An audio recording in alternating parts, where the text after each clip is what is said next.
Hi, everyone. It's time for another remote recording during the pandemic as we all bear down here. So, this lecture is from the chapter in The Believing Brain, The Politics of Belief, and other sources as well. And so I begin with the polarization of the current political climate, particularly notable. There's reference to The Believing Brain. Before Trump was elected. So this is just one fun little social media Twitter example of some woman named Lacey Green, whoever she is, before Trump was elected. So this is basically election night when pretty much everyone thought Hillary was going to win.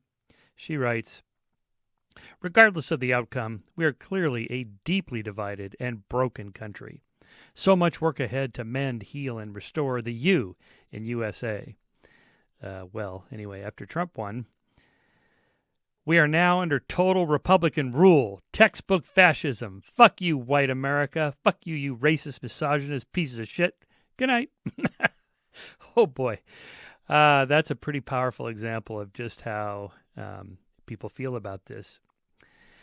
So we are very predictable in our politics. For example, if you're a liberal, I predict that you read the New York Times, listen to progressive talk radio, watch CNN, hate Donald Trump and loathe Mike Pence, adore Al Gore and revere Barack Obama. You're pro-choice, pro-gun control, adhere to the separation of church and state, favor universal health care, vote for measures to redistribute wealth and tax the rich in order to level the playing field, and believe that global warming is real, human-caused, and potentially disastrous for civilization if the government doesn't do something dramatic and soon. If you are a conservative, I predict that you read the Wall Street Journal, you listen to conservative talk radio, you watch Fox News, you love Donald Trump and venerate Mike Pence, despise Al Gore, and abhor Barack Obama. You're pro-life, anti-gun control, believe that America is a Christian nation that should meld church and state. You're against universal health care, vote against measures to redistribute wealth and tax the rich, and are skeptical of global warming and or government schemes to alter our economy in order to save civilization. Are we really that predictable? Yep, I think so. Here is what liberals think. This is my own characterization of what liberals think of conservatives. Conservatives are a bunch of Hummer-driving, meat-eating, gun-toting, small government-promoting, tax-decreasing, hard-drinking, Bible-thumping, black-and-white thinking, fist-pounding, shoe-stomping, morally dogmatic blowhards. And by the way, when I read that in front of an audience that's mostly liberals, they go, yeah! By contrast, here is what conservatives think of liberals. Liberals are a bunch of hybrid-driving, tofu-eating, tree-hugging, whale-saving, sandal-wearing, big government-promoting, tax-increasing, bottle-water-drinking, flip-floppy, wishy-washy, namby-pamby bedwetters. When I read that in front of a conservative audience, they go, yeah. So are we really that predictable? Yes, we really are. Here's how liberals think conservatives see the world. If you're listening to this, there's a big picture of North America with the United States of Canada up on top and Jesus land in the middle. And here's a map of how conservatives think liberals see the world. Here you're looking at blue America on the coasts, and in the middle it's all red and it says dumb fuckistan. Okay. Yeah, that's how polarized things have gotten. Here's a little map, by the way, of the red and blue. It is pretty red in the middle and pretty blue on the coasts. But you have to remember that these county by county results just simply color in each county as solid red or solid blue, even if the vote was, say, 51-49. In reality, it's much more purple. There's a lot of overlap and blending in there. It's always pretty close to 50-50 in most counties. In the 2016 election, very similar colorations there, broken down more by counties. You see it blending even more. But again, this is really deceptive because of how the counties are colored in 100% red or 100% blue. So I want to start with talking about this idea that liberals and conservatives have different narratives an idea that I got from Christian Sith in his book, Moral Believing Animals, Human Personhood and Culture. It's a picture of Christian and I talking on my podcast, so you can look that up and watch that, mostly about his other book, but we had a little bit about this. So here's a characterization of how Smith conceives of the liberal narrative and the conservative narrative about the history of America, and it kind of gets to this idea why we're so polarized. Here's the grand liberal narrative. Once upon a time, a majority of people suffered in societies and social institutions that were unjust, unhealthy, repressive, and oppressive. These traditional societies were reprehensible because of their deep-rooted inequality, exploitation, and irrational traditionalism. But the noble human aspiration for autonomy, equality, and prosperity struggled mightily against the forces of misery and oppression, and eventually succeeded in establishing modern, liberal, democratic, capitalist welfare societies. While modern social conditions hold the potential to maximize individual freedom and pleasure of all, there is much work to be done to dismantle the powerful vestiges of inequality, exploitation, and repression. This struggle for the good society in which individuals are equal and free to pursue their self-defined happiness is the one mission truly worth dedicating one's life to achieving. By contrast, here's the grand conservative narrative. Once upon a time, America was a shining beacon. Then liberals came along and erected an enormous federal bureaucracy that handcuffed the invisible hand of the free market. They subverted our traditional American values and opposed God and faith at every step of the way. Instead of requiring that people work for a living, they siphoned money from hardworking Americans and gave it to Cadillac-driving drug addicts and welfare queens. Instead of punishing criminals, they tried to understand them. Instead of worrying about the victims of crime, they worried about the rights of criminals. Instead of adhering to traditional American values of family, fidelity, and personal responsibility, they preached promiscuity, premarital sex, and the gay lifestyle. And they encouraged a feminist agenda that undermined traditional family roles.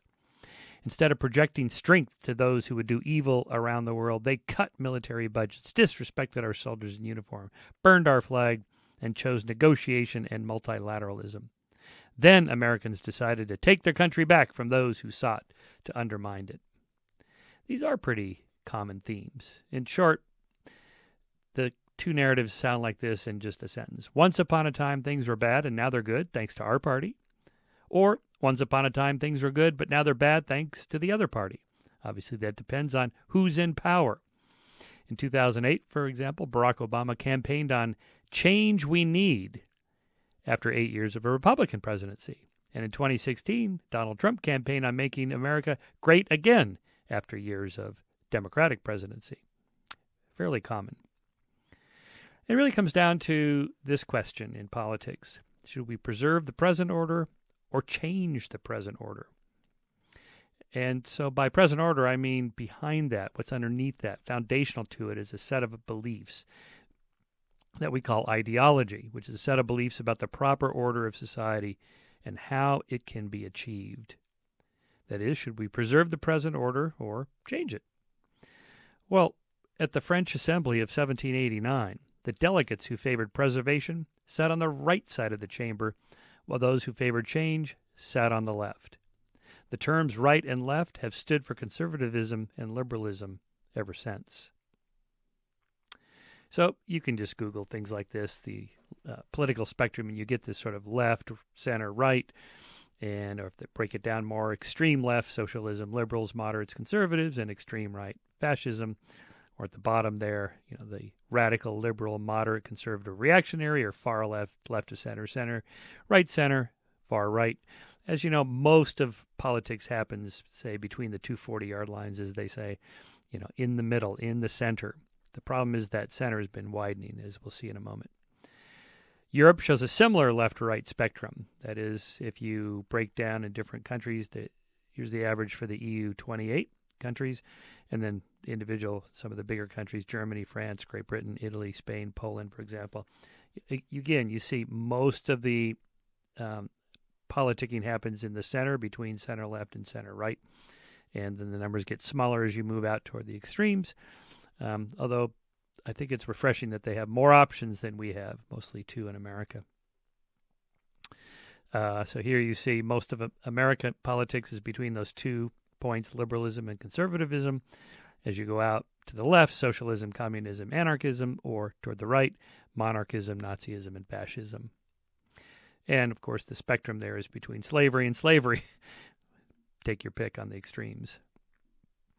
I think a better one, and there's a bunch of these sort of diamond-shaped or broken up into a 2-factor spectrum. You can do it even more of kind of left-right on the horizontal axis and up and down between.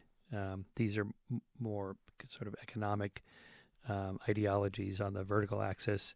But you get the idea. You have more options here. Let's say you're fiscally conservative but socially liberal. Where do you put that on a single factor spectrum? It's more difficult. That would be somebody like a libertarian. Here you see this factor between personal liberty and economic liberty on the upper half of the chart, and economic security and personal group security on the bottom. So conservatives tend to be socially more on the bottom right, economically more on the upper right. Liberals want more personal liberty, so they're socially liberal, but they're fiscally liberal, not fiscally conservative, so they're going to be over here with more economic security. I like this because it gives it more options. You could add even more factors if you wanted, but I think social and fiscal are good ways to break free of that single factor spectrum. In any case, these are just ways of thinking about this problem. And so here's some numbers about the changing American political landscape. In the last 12 years, Americans have begun to move further apart politically. Decline in the number of people calling themselves centrists or moderates went from 40% in 2000 down to 36% in 2011. A rise in the number of conservatives from 38% to 41%, and a rise in the number of liberals from 19% to 21%. What that looks like is this here. This is from Pew surveys taken over decades. This is people who self-identify as Democrat or self-identify as Republican. The means of those two overlapping curves are pretty close together in 1994, quite far apart in 2014. What a difference 20 years makes. Here's all three of them. You can see the change really starts to shift after 2004. Really begins in the second administration, Bush administration, and especially after Obama became president. Fueled in part by the media, social media especially, but also talk radio and Fox News and then CNN becoming a little more extreme in the other direction to push away from Fox News and on and on and on. But that's a different subject of the cause of these things. But there you see the difference and the problem that we face today. And contra Clinton, it's not the economy, stupid. Marx was wrong. The rich, in fact, go both ways politically. Industrialists mostly on the right, tech billionaires mostly to the left. And the poor go both ways also politically. The rural poor mostly to the right, urban poor mostly to the left. So I think an underlying theme of this lecture comes from the great John Stuart Mill in his book on liberty, when he made the observation that a party of order or stability and a party of progress or reform are both necessary elements of a healthy state of political life. The reason is because it's so difficult to determine truth in economics, politics, and so on. The physicists have the easy job, in my opinion. Far fewer variables to measure. Therefore, we're far more prone to be biased in our research in the social sciences, political sciences, economic sciences than we are, let's say, in the physical sciences or biological sciences. And the point of Mill's book on liberty is the defense of free speech, because we get it wrong so often and we are so biased in these issues. You have to engage with other people who disagree with you, who differ from you. And through that, we can find some common ground, common cause, some centrist position, that sort of thing.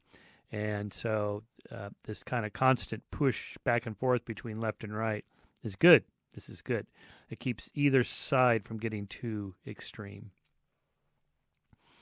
Now, there's 3 books I want to talk about here that I've used to build this lecture that have to do with metaphors.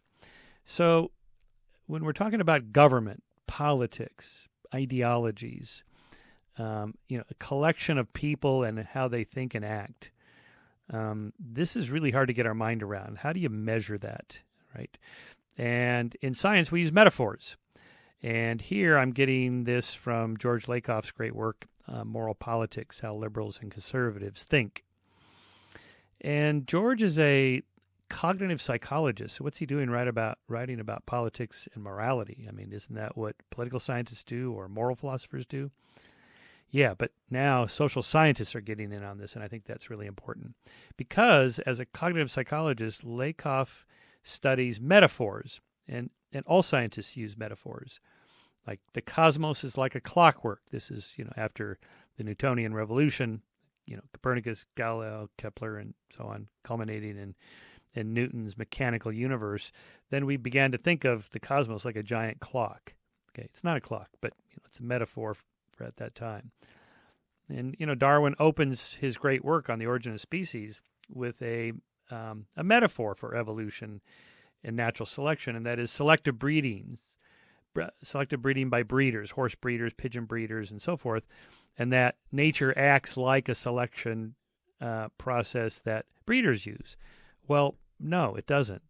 It doesn't work like that at all. If it did, then the intelligent design creationists would have a point about a top-down designer selecting characteristics. That's not how evolution works. But he's trying to use the metaphor to transport us from one belief to another belief through something we're familiar with to something we're not familiar with. That's how metaphors work. The word comes from the Greek to transport, metaphor, transport.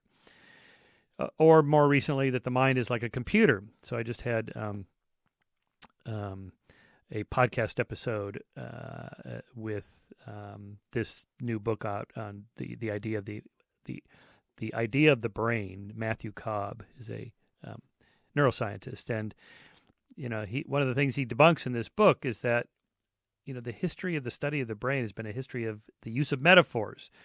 The brain is like a steam engine, or the brain is like a clockwork, or the brain is like a computer in the 20th century. It's not like a computer. It works very differently from the ways computers work.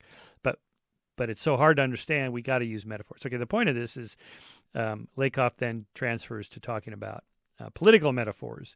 Primarily, the difference between how conservatives and liberals think is the difference in the metaphor they pick for what the nation is like. So for conservatives, the nation is a strict father-family model. And for liberals, the nation is seen as a nurturant parent-family model. What does he mean by this? Well, the strict father model predictably adheres to the traditional nuclear family, quote, with the father having primary responsibility for supporting and protecting the family, as well as the authority to set overall policy, to set strict rules for the behavior of children, and to enforce the rules, while the mother has the day-to-day responsibility for the care of the house, raising the children, and upholding the father's authority. Obedience is the key to building character and self-reliance. Self-discipline, self-reliance, and self-respect, and respect for legitimate authority are the crucial things that children must learn. Much follows from understanding how this family metaphor plays out in the political arena. With the nation as a family and the government as the parents, it's clear why conservatives contend that the purpose of government is to demand its citizens be self-disciplined, self-reliant, and to help themselves, and why liberals hold that the purpose of government is to help those who cannot help themselves through social programs. Lakoff summarized the implications of these metaphor differences, starting with the conservatives' strict father model, which, quote, assumes that the world is dangerous and difficult, and that children are born bad and must be made good. The strict father is the moral authority who supports and defends the family, tells his wife what to do, and teaches his kids right from wrong. The only way to do that is through painful discipline, physical punishment that by adulthood will become internal discipline. The good people are the disciplined people. Once grown, the self-reliant, disciplined children are on their own. Those children who remain dependent, who were spoiled, or overly willful, or recalcitrant, should be forced to undergo further discipline or be cut free with no support to face the discipline of the outside world. So, Lakoff continues, project this onto the nation, and you see that to the right wing, the good citizens are the disciplined ones, those who have already become wealthy or at least self-reliant, and those who are on the way. Social programs, meanwhile, spoil people by giving them things they haven't earned and keeping them dependent. The government is there only to protect the nation, maintain order, administer justice, and to provide for the promotion and orderly conduct of business. In this way, disciplined people become self-reliant. Wealth is a measure of discipline. Taxes beyond the minimum needed for such government take away from the good, disciplined people, and spends it on those who have not earned it. Okay, by the way, one of the themes I want to re-emphasize in this lecture is that I'm not claiming either left or right have the right answer. They both have an element of truth in their narratives and in these accounts as well. In other words, here there's an element of truth to both the strict father-family metaphor and the nurturant parent-family metaphor. So getting to that latter one. By contrast, the nurturant parent model emphasizes love, empathy, and nurturance as the key to raising responsible and self-disciplined children. Obedience follows naturally from a child's love and respect for parents. And, quote, when children are respected, nurtured, and communicated with from birth, they gradually enter into a lifetime relationship of mutual respect, communication, and caring with their parents. In his description of the nurturant parent-family model, Lakoff noted that, quote, it assumes the world is basically good and can be made better, and that one must work toward that. Children are born good. Parents can make them better. Nurturing involves empathy and the responsibility to take care of oneself and others for whom we are responsible. On a larger scale, specific policies follow, such as governmental protection in the form of a social safety net and government regulation, universal education to ensure competence and fairness, civil liberties and equal treatment, fairness and freedom, accountability derived from trust, public service from responsibility, open government from open communication, and the promotion of an economy that benefits all and functions to promote these values. Awareness of these underlying metaphorical structures helps us clarify apparent contradictions, paradoxes, and hypocrisies. Okay, this was an eye-opener for me because I could never quite understand. Let me just take, why conservatives say, I'm in favor of small government, and then they do nothing but grow the government when they have the presidency, even Congress, under their control, and why they always talk about being in favor of freedom, but they want to limit the freedom of people to express themselves sexually, their genders, abortion, and artistic expression, and so on. This explains this inconsistency here.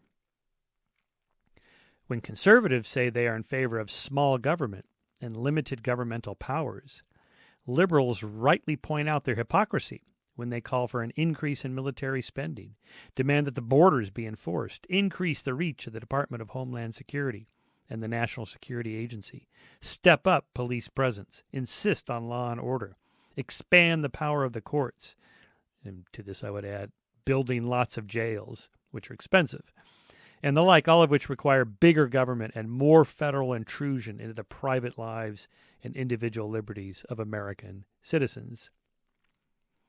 All of these measures expand government, but the inconsistency vanishes when one realizes that conservatives are not in favor of small government. They favor a strict father government to impose discipline on the nation and provide security for its children. When conservatives proclaim freedom, Liberals counter that being pro-life on the abortion issue restricts the freedom of adult women citizens by denying their constitutionally guaranteed reproductive rights. But it isn't freedom that conservatives value. It's discipline and self-control. So women getting pregnant out of wedlock or when they are not prepared to raise a child is a failure of the family patriarch that must be corrected. Again, this is the conservative, strict father metaphor model. For example, when conservatives cut the aid to families with dependent children, AFDC, which provided food and sustenance to starving children, I mean, aren't most conservatives Christians, and isn't that what Jesus said to do? Liberals accuse them of being hypocritical. That program was replaced by the more restrictive Temporary Assistance for Needy Families program. But for conservatives, AFDC wasn't about helping those in need. Instead, they argued that it incentivized single parenthood and disincentivized marriage, the very antithesis of the strict father-family model. When pro-life conservatives support capital punishment, liberals accuse them of being pro-death. As someone joked, conservatives are pro-life right up to the birth of the baby. After that, it's hang 'em all and let God sort it out, as the country western song says. Whereas some other wag quipped, conservatives are pro-life right up to the moment their mistress gets pregnant. Lakoff shows why these are not hypocrisies in the context of these different cognitive metaphors, as evidenced in the words and phrases used by each. For example, in embracing the nurturant parent-family model of the nation, liberals speak of social forces, social responsibility, free expression, human rights, equal rights, concern, care, help, health, safety, nutrition, basic human dignity, oppression, diversity, deprivation, alienation, big corporations, corporate welfare, ecology, ecosystem, biodiversity, pollution. Here, Lakoff did a content analysis of writings and speeches of liberals. By contrast, conservatives, in the embrace of the strict father-family model of the nation, speak of, and here's the content analysis of very common words that conservatives speak of: character, virtue, discipline, tough it out, get tough, tough love, strong, self-reliance, individual responsibility, backbone, standards, authority, heritage, competition, earn, hard work, enterprise, property rights, reward, freedom, intrusion, interference, meddling, punishment, human nature, tradition, common sense, dependency, self-indulgent, elite, quotas, breakdown, corrupt, decay, rot, degenerate, deviant, lifestyle. Okay, it's not that, again, either one of these is right or wrong. They each have something valuable to say about the human condition, I think. Take guns as an example. Why have conservatives fetishized guns into totemic objects? As those of you who follow me know, this is something I've been on about for many years. I'm a lifelong gun owner. I don't have one now, but I grew up with guns. But when I saw the carnage and the numbers of people killed by guns, 10 times that of, say, the 9/11, 3,000 people dead, 30,000 a year, more than that, about 35,000 to 40,000 a year die of guns. Why aren't conservatives concerned about this? So Lakoff opened my eyes about that. I really started to understand that. Guns are a proxy for self-defense, self-reliance, individual responsibility, authority, property rights, freedom, and punishment of wrongdoers. Here is Lakoff. Guns are seen as the individual's form of protection in a hostile world, and they're symbolic of the male role as a family protector. They are an instrument of moral strength and a symbol of the power of the strict father. As such, they also uphold the moral order. So gun control advocates are therefore demonized inasmuch as, quote, they would take guns away from those who need them to protect themselves and their families, both from criminals and from possible government tyranny. Okay, I'm not going to get into the whole gun control thing. I have a whole other lecture about that I'll do another time. Just to say here that gun control advocates are not in favor of taking people's guns away. They're in favor of very simple things like background checks, restricting the size of the cartridges, how many bullets that the gun can shoot at any one time before you have to reload, restricting access to guns from people that are convicted felons and or have been served restraining orders by their intimate partners. Most women that are murdered by ex-lovers, boyfriends, husbands, and so forth, often, quite violently, and then the gun is the final measure there. So that's it. I mean, it's not to take people's guns away, but that's another subject. Let's continue. These differences also help explain why certain social and political issues cluster as they do. For example, gun control opponents are also opposed to social programs, progressive taxation, gay rights, multiculturalism, and abortion, and so on, while proponents of gun control have the opposite views on these issues. Okay, this is super important point here that I make elsewhere in this lecture, that if I know just one thing about you, like that you read the New York Times or you read the Wall Street Journal, or if I know your position particularly on something like abortion or immigration, I can predict your views on almost anything else related to politics and economics and ideology in this realm. That is stunning. If I just know one thing about you, I don't even have to know you. I don't even know who you are. I don't know your name. If I know you tick the box for pro-life or pro-choice, I know what boxes you're going to tick on almost everything else. Okay, on average, not everybody is that predictable, but most of us are that predictable. It's one reason why political scientists can have such robust models, statistical models, because we're so predictable on these measures. Continuing, gun advocates are also more inclined towards survivalism of the prepper type, because survivalism is about self-reliance through self-discipline, the hallmark of strict father morality. The metaphors also help us understand why conservatives respond differently to guns versus terrorism. This is a point I make in my latest book, Giving the Devil His Due, in which I include a couple chapters based on these debates I did with John Lott on gun control. There's a point I made. Here, conservatives think nothing of suspending civil rights and ramping up big government intrusion into our private lives in the name of homeland security over terrorism deaths that are not even in the statistical noise compared to gun deaths. If over 30,000 people died annually from terrorism in the United States, the equivalent of over 10 9/11s every year, conservatives would declare a national emergency, quadruple the national defense budget, and suspend the Constitution, except for the Second Amendment, of course. Okay, I've done some of these gun debates. I've met conservatives who, they wouldn't care if it was 300,000 people dying from guns every year or 3 million die from guns every year. They want their guns. The guns are totemic because of this model that they hold. Anyway, I think that is pretty insightful. The second theorist I want to introduce you to, who has a different set of metaphors that he calls moral foundation theory, that's, of course, Jonathan Haidt. He has developed what he calls his 5 moral dimensions. You can measure your own at moralfoundation.org. You just take the survey there, and it'll give you your score of where you fall in these 5 dimensions. So Jonathan's theories are primarily outlined, well, of course, in published scholarly papers first, but then his book, The Righteous Mind, Why Good People Are Divided by Politics and Religion. The right cover is the American version, and the left one is the British, the UK version, which I like even better because it really captures this idea of how divided we've become.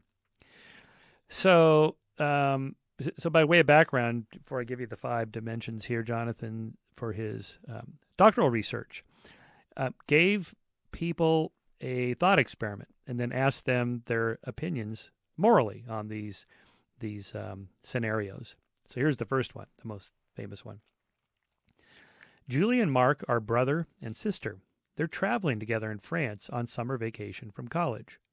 One night, they're staying alone in a cabin near the beach. They decide that it would be interesting and fun if they tried making love. At very least, it would be a new experience for each of them. Julie was already taking birth control pills, but Mark uses a condom too, just to be safe. They both enjoy making love, but they decide not to do it again. They keep that night as a special secret, which makes them feel even closer to each other. What do you think about that? Was it okay for them to make love?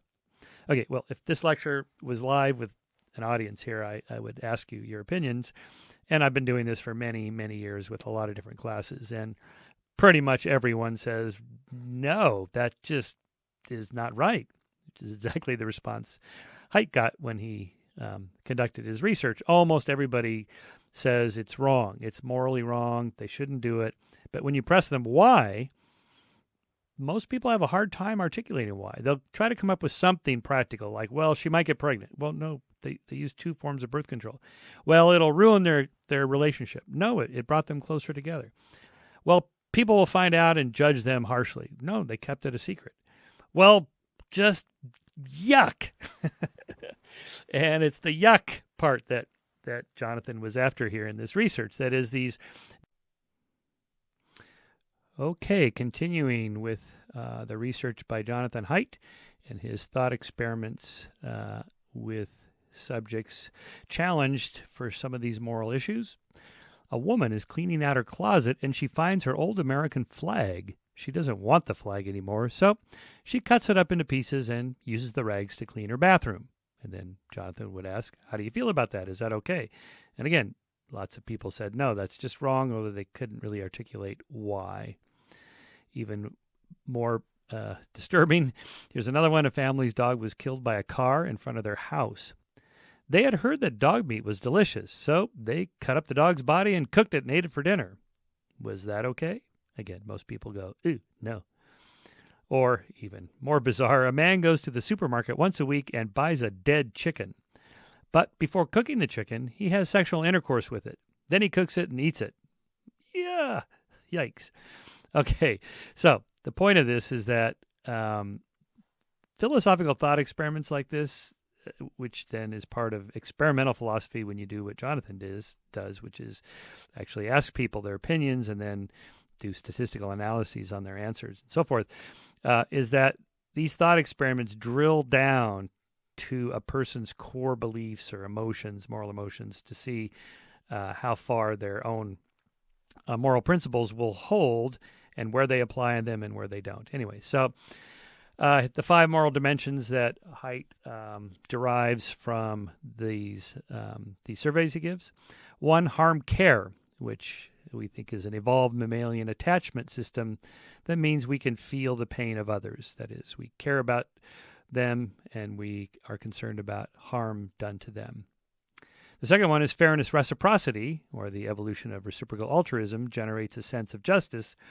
That is, I'm not helping you because you're my kin and kind genetically, but because you're a fellow group member who has done nice things for me, reciprocity, reciprocal altruism. Therefore, the fair thing is for me to be nice to you.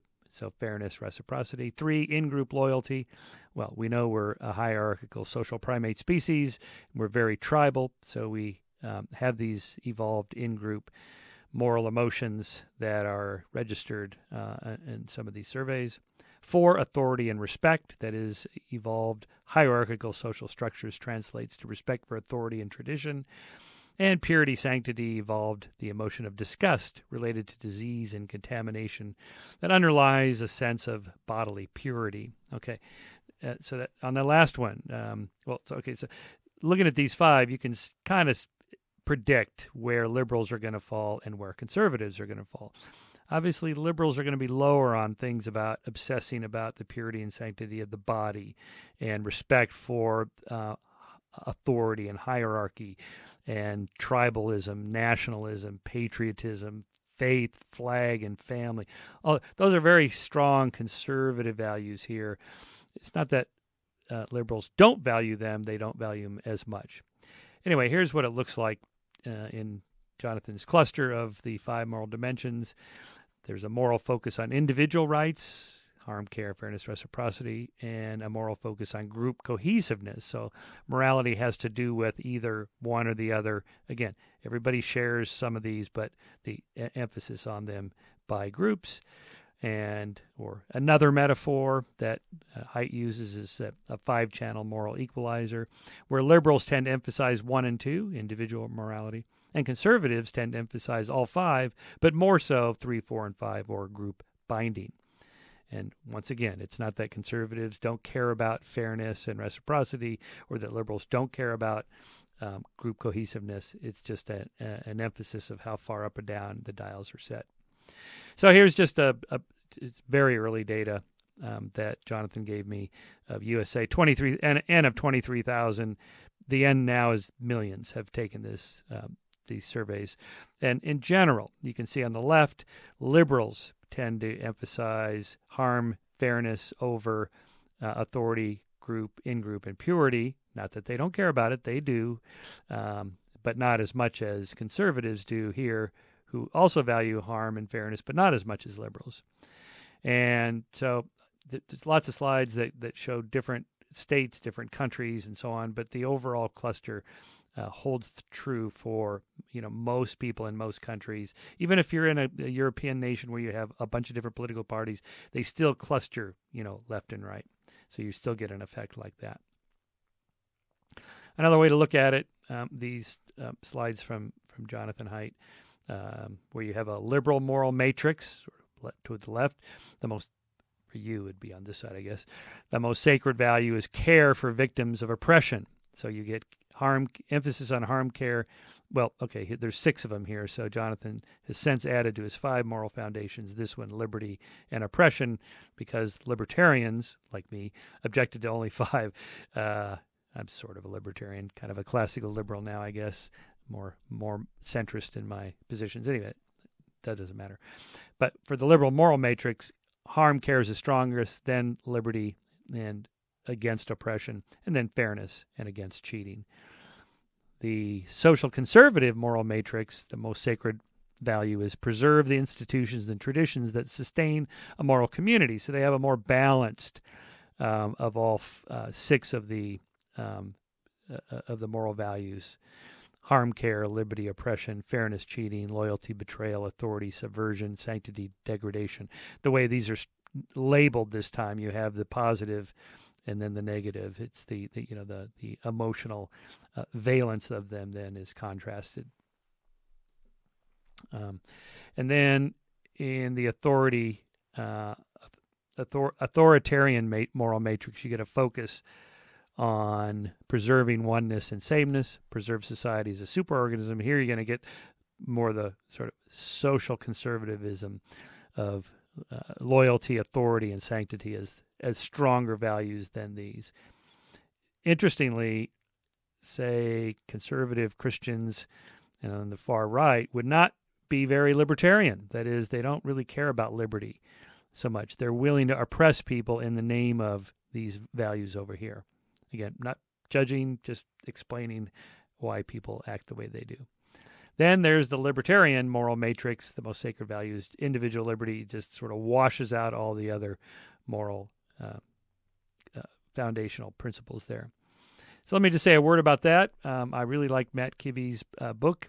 He summarizes the libertarian position in one sentence, really just a book title and subtitle. Don't hurt people and don't take their stuff. That's it. That's pretty much what it comes down to. Now, I know what you're thinking. Libertarians are a bunch of electric car driving, fusion, food eating, pot smoking, porn watching, prostitution supporting, gold hoarding, gun stashing, constitution waving, succession mongering, tax revolting, anti-government anarchists. Again, with these stereotypes, there's a bit of truth to some of those. But libertarianism is grounded in the principle of freedom. All people are free to think, believe, and act as they choose, so long as they do not infringe on the equal freedom of others. Pretty simple, really. It's very simple. The freedom to swing my arm ends at your nose. Okay. Obviously, it's not that simple, or else we wouldn't have all these great debates in politics and in political science and political theory as well. But the idea is that at the very least, there's these 6 different foundational things. Okay, and then I'd like to introduce a third metaphor to think about political beliefs, and that is from Alan Fiske.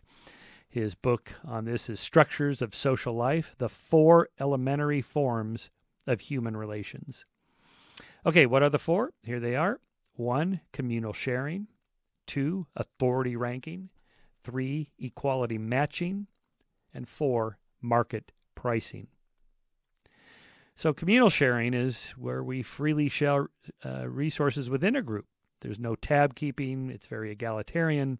There's sort of a one flesh, common essence. We're all in this together. No contamination. It's an evolved mechanism from maternal care. kin selection, mutualism. We're a social primate species. 2, authority ranking. Well, we're also hierarchical, so there's a linear hierarchy and dominance, above and below. Status, age, size, strength, wealth, precedence, tribute from inferiors, obedience, paternalistic, noblesse oblige. The evolved component of that comes from the fact that we're a hierarchical social primate species. 3, equality matching. This is tit for tat reciprocity, division of resources equitably via turn-taking, coin-flipping, matching contributions, cut and divide a cake equally. You know that, where you have a piece of cake and you and I are going to share it. You cut it and I'll pick which half I want. Well, if we set it up that way, or vice versa, I'll cut it and you pick which half you want. That assures that the cake will be cut as closely to even as possible, right? The evolutionary origin of this: fairness and reciprocity, intuitive economics, cheating detection, perspective taking, and calculation. We're very good at this sort of equality matching and keeping tabs of what other people do to make sure that things are done fairly. And then 4, market pricing. This is a very modern. There is no evolutionary origins to this. It's based on currency and prices and rents, salaries, benefits, interest, credit, and so on. That was invented, just within the last about 6,000 years or so. So not enough time for evolution. Examples of Fiske's 4 models: communal sharing is things like relatives, couples, marriages, families, friends in most circumstances. You just commonly share things. You don't have to keep tabs. My wife and I don't keep track of who drinks the most milk or who ate the cookies or whatever. And that's the way it is in most families and people that are related to one another, couples, friends in most circumstances. Authority ranking are things like bosses and teachers and parents, and of course employees, students and children. They're not equal, and they're not supposed to be equal. Equality matching, like friends splitting gas, informal exchanges, maybe some marriages. The idea is, say, you bought lunch last time, I'll buy this time, or you filled the tank last time, I'll fill the tank this time. And people sort of keep track of this kind of thing, though it's usually not written down in a contract. That you need something like market pricing, where there's an economy of strangers. That is, we have contracts, not informal contracts, but actual formal contracts. And so that's all part of that sort of modern world. You can see the effects of Fiske's 4 models when they're violated. For example, let's say a restaurant diner, instead of paying for his dinner, invites the owner to dinner. That would just be weird. The owner would be going like, the fuck? What do you mean? You got to pay me, or else I'm calling the cops. Or a dinner guest offers to pay the host, like, thanks for having us over for dinner. What do we owe you? What? Or the sale of organs has always been controversial. I think there's really good arguments why we should allow people to sell their organs. Like when you have 2 kidneys, for example, and you want to sell one, give one away to a relative or friend, that's perfectly legal and moral. But the idea of selling it bothers people, and that because that's making something that's on a different level than that market economy, that putting a price on something that you can't put a price on. My favorite example, another Woody Allen line, he says, "My grandfather on his deathbed sold me his watch." It's just, what? I had a neighbor once who, married couple, and one day I noticed she was driving his car. So I mentioned something about that, and she said something like, "Oh, well, he sold it to me, and he gave me a really unfair price for it." It's like, okay, this marriage is in trouble. And they said split up. I mean, you don't sell your spouse a car and make a profit on it.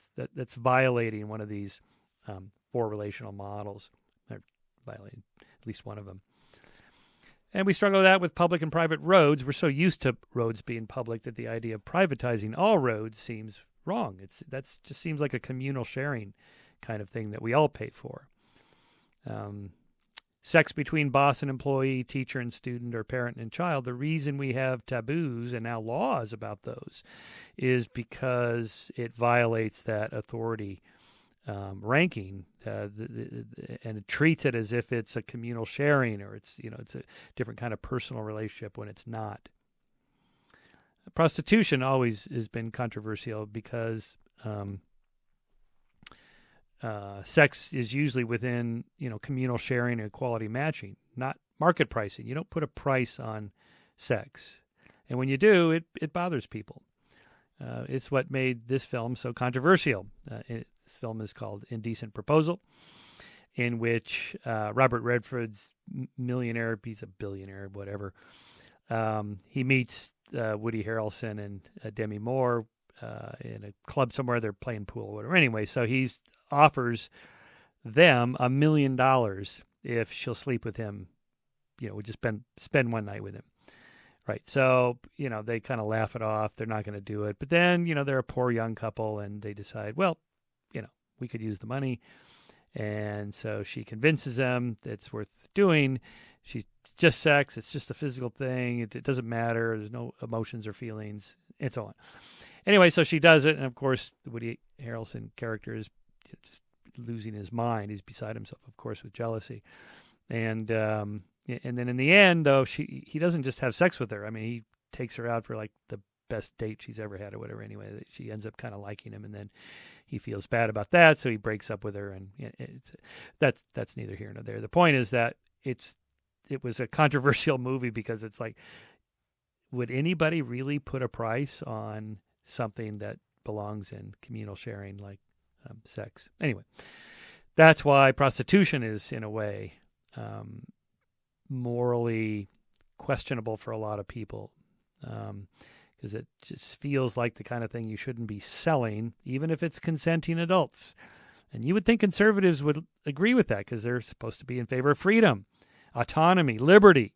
But if you say, well, I want to sell my body and make money on it, and I'm consenting and the other person's consenting, it's none of your business. But it is to conservatives because it isn't freedom that they're valuing.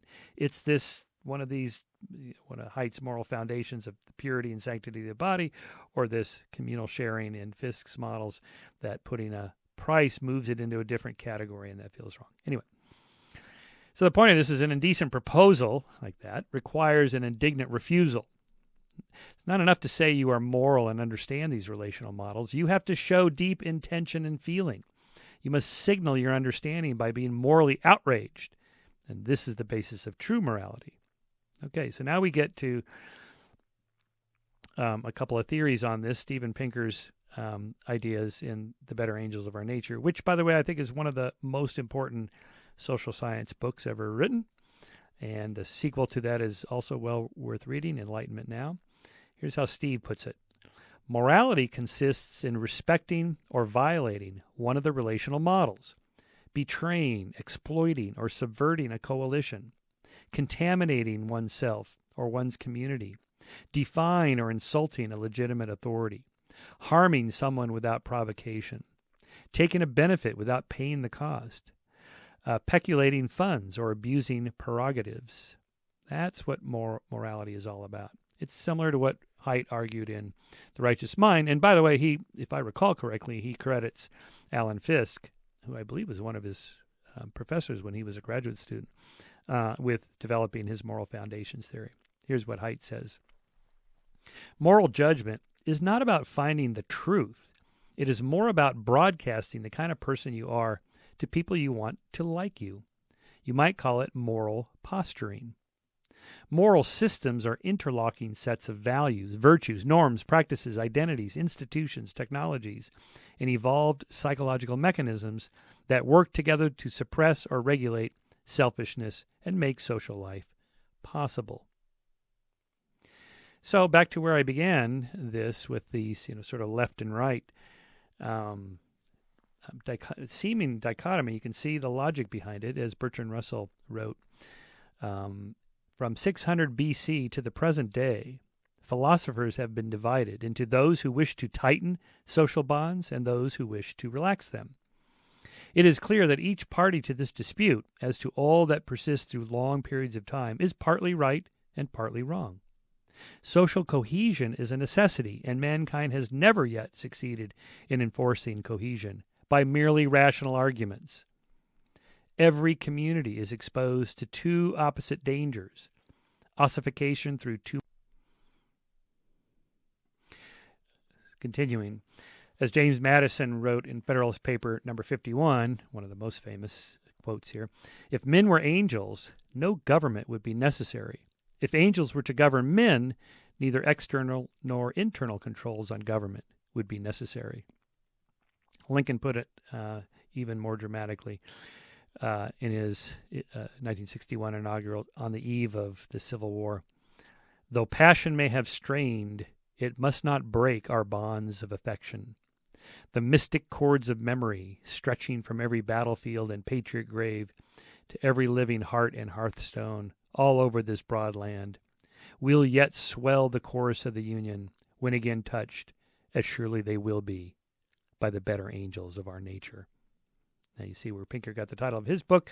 It's a great quote. It's often used, but it really hints at something about human nature. That is to say, we have these kind of inner demons and better angels.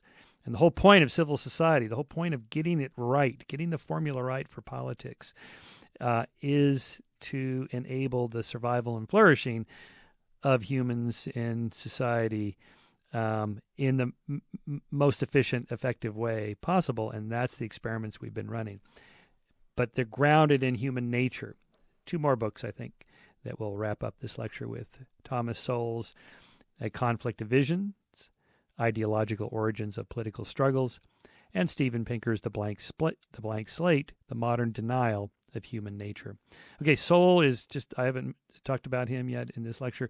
He's one of the great thinkers of our time who writes about mostly economics, but also political economy or politics, political science.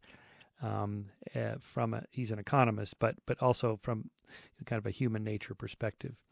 So in The Conflict of Visions, Sowell presents human nature as, so instead of inner demons and better angels, constrained and unconstrained. And that, so if you hold a theory that human nature is constrained, you're probably conservative. If you hold a theory of human nature that is unconstrained, you're probably liberal. And this, he argues, again, I'm just kind of using another metaphor or another way of thinking. And all this entire lecture, by the way, these are heuristics or tools that we use to understand complex adaptive systems like political systems and economies and ideologies. Okay, anyway, whichever one you hold determines your position on many unrelated social issues like taxes, welfare, Social Security, healthcare, criminal justice, war. In other words, again, if I just know one thing about where you stand on any of these issues, I can predict where you stand on most of them fairly consistently. Here's what Sowell writes. If human options are not inherently constrained, then the presence of such repugnant and disastrous phenomena virtually cries out for explanation and for solutions. But if the limitations and passions of man himself are at the heart of these painful phenomena, then what requires explanation are the ways in which they have been avoided or minimized.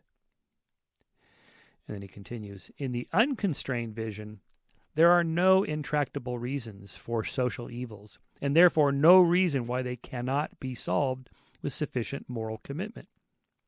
But in the constrained vision, whatever artifices or strategies restrain or ameliorate inherent human evils will themselves have costs, some in the form of other social ills created by these civilizing institutions, so that all that is possible is a prudent trade-off.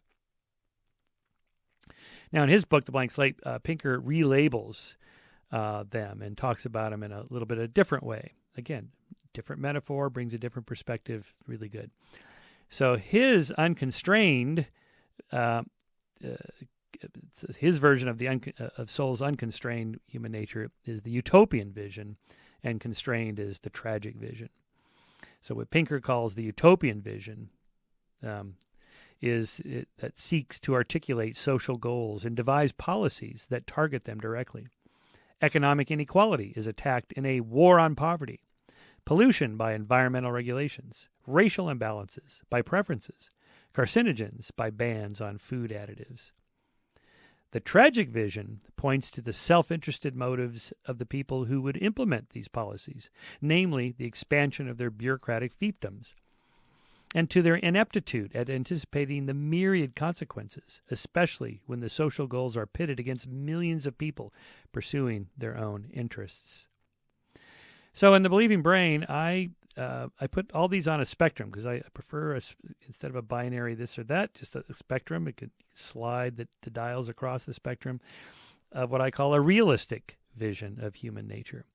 And so they're sort of from constrained to unconstrained, tragic or utopian.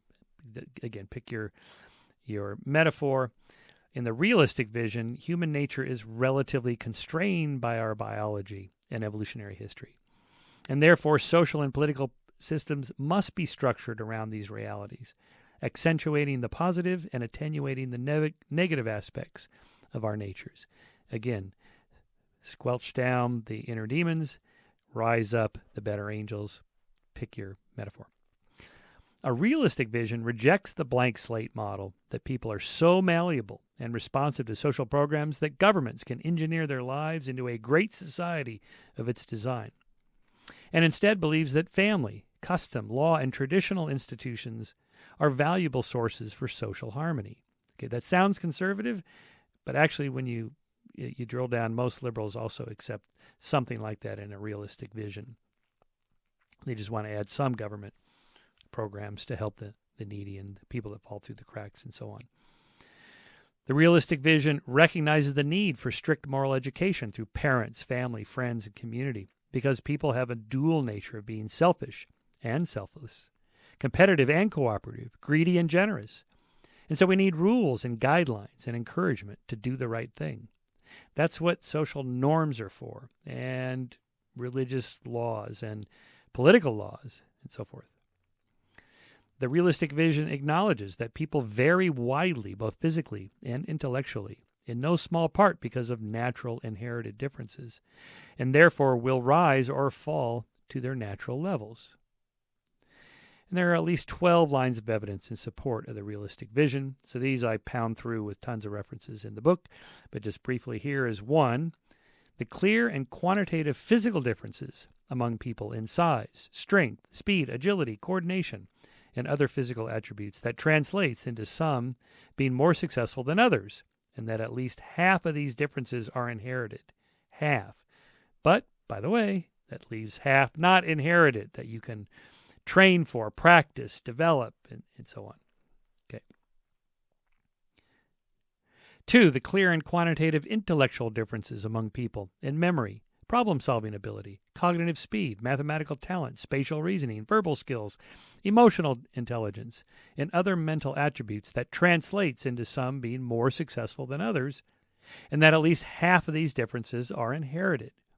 Okay, when I say that, by the way, I have a whole discussion in the book about the study of behavior genetics. Twins raised in the same environment, identical twins raised in separate environments, fraternal twins versus maternal twins, adoptees compared to other adoptees, and on all the different kind of natural experiments that have had. Almost everything we measure has some degree of heritability, most about half for these kinds of characteristics, both physical and mental. And again, it's not genetic determinism here. Half means half is environment, means you have some control over change in your environment. Anyway. 3, the evidence from behavior genetics and twin studies indicating that 40 to 50% of the variance among people in temperament, personality, and many political, economic, and social preferences are accounted for by genetics. Right. I mean, this is a stunning feature here, just to drill down a little bit more on that. I mean, just like temperament and personality, how you fall in the big 5 personality dimensions: ocean, openness to experience, conscientiousness, extroversion, agreeableness, and neuroticism. Okay, so some people are just born happier and bubbly, and others are not. They're just a little more doer or whatever. Some are super open to experience. They love travel.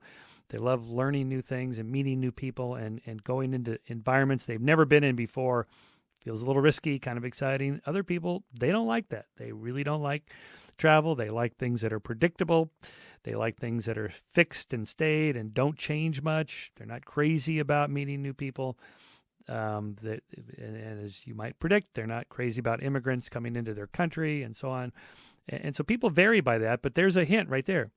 So if you really are low in openness to experience, you're more likely to be conservative. That is, it's not that there's a gene for conservatism, but if there's an inherited temperament and personality that, when broken down into these specific things, tends to cluster more to the left or more to the right politically. And therefore, we're now thinking people aren't choosing political parties based on the platform planks and all the different arguments.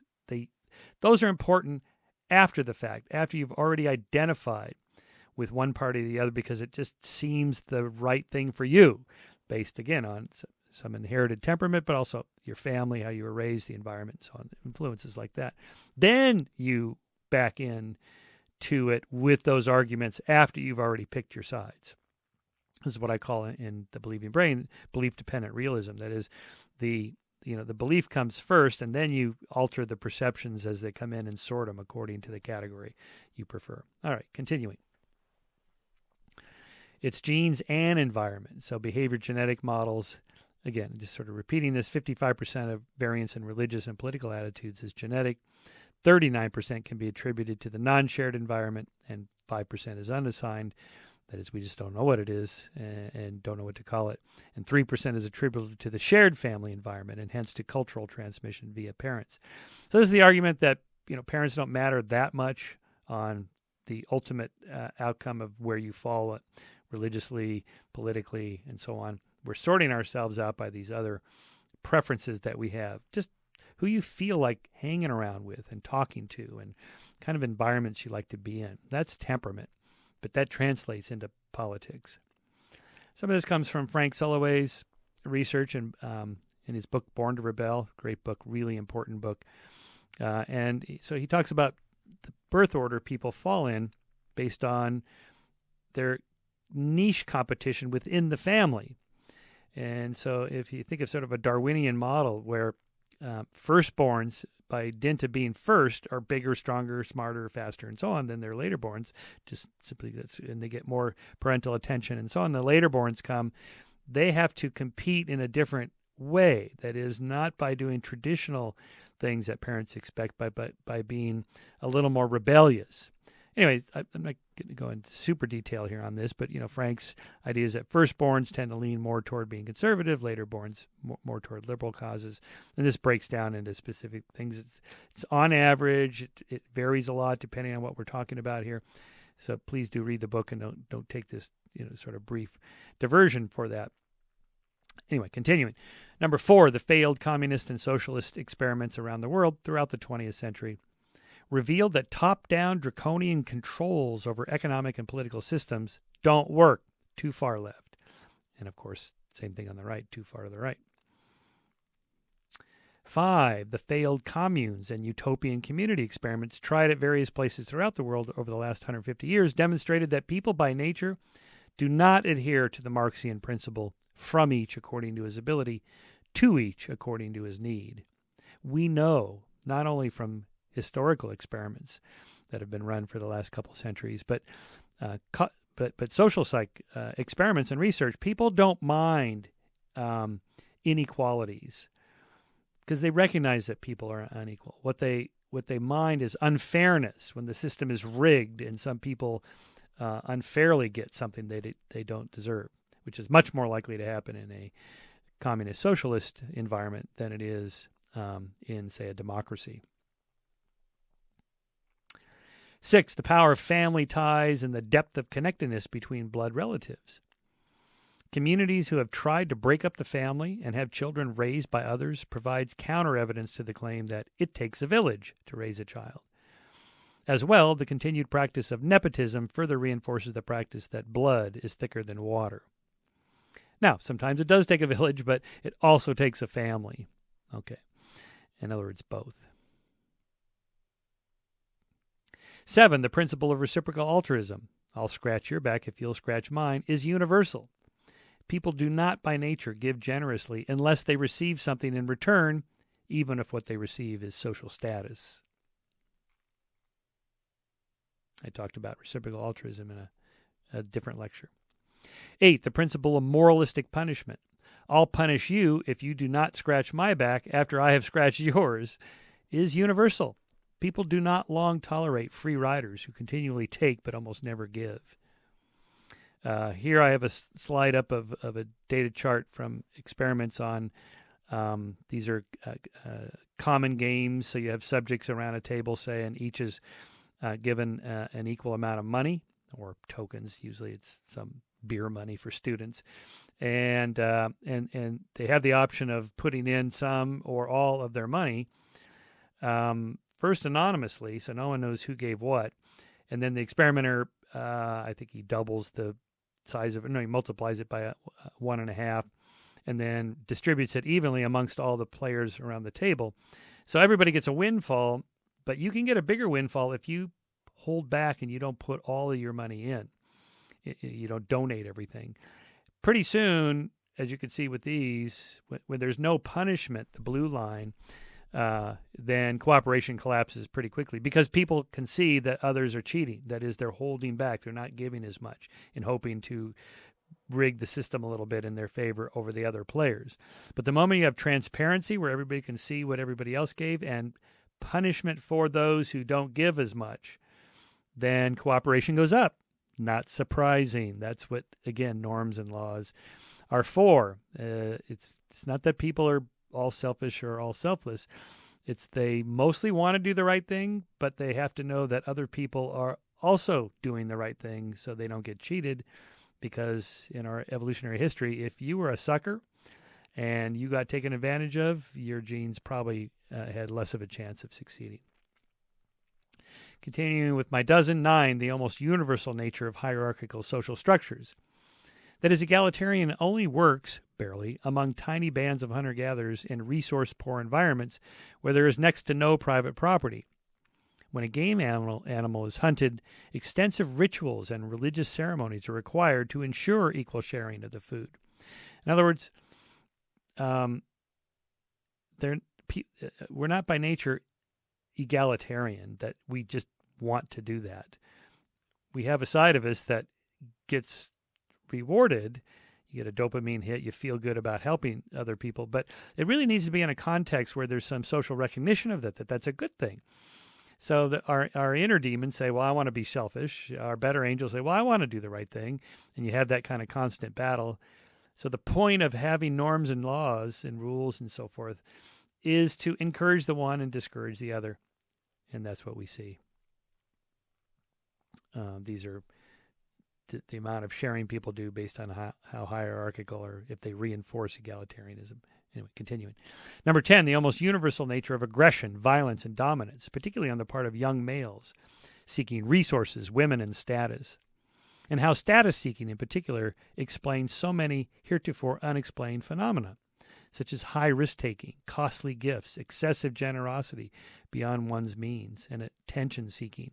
Why did they do that? It's not for resources. It's for status. It's for dominance. That's a very strong element in all mammals, especially primates, especially Homo sapiens.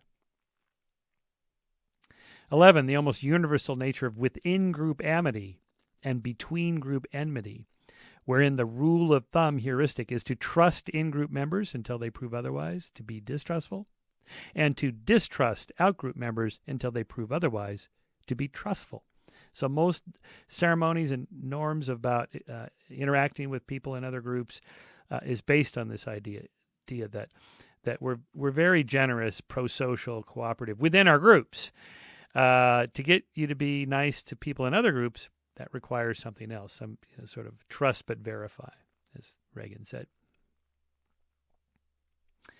And finally, 12, the almost universal desire of people to trade with one another, not for the selfless benefit of others or society, but for the selfish benefit of one's own kin and kind. It's an unintended consequence that trade establishes trust between strangers and lowers between-group enmity, as well as produces greater wealth for both trading partners and groups. So I wrote a whole book about this on what I call evonomics. The book is The Mind of the Market. And I show how this works in an economy But why economics as a science is so new, that is, I mean, it really just starts with Adam Smith's, well, he had some precursors, but 1776 book, The Wealth of Nations, explains why this works. It doesn't come naturally. Okay. I should say the understanding of why trade works for other people doesn't come naturally. The propensity to truck, barter, and trade, as Smith said, that is natural. Again, to conclude the lecture with John Stuart Mill, and kind of wrapping up here, the sole end for which mankind are warranted, individually or collectively, in interfering with the liberty of action of any other number is self-protection. That the only purpose for which power can be rightfully exercised over any member of a civilized community against his will is to prevent harm to others. It's sort of a fancier way of saying the liberty principle is that, you know, we should be free to think and say and do whatever we want as long as it doesn't harm others. So that harm principle here is about as fundamental as it gets. And then finally, I had the opportunity to meet Tony Blair, former Prime Minister of England, at a conference, and we were, you know, asking him questions. So I asked him, you know, like, what's the most important thing we can do or think or say or whatever to improve society? He says the ultimate answer is not the force of arms, but the force of ideas. The best way of defeating these ideas is with better ideas. And I would apply that to politics as well. So thank you for listening, and we'll see you next time.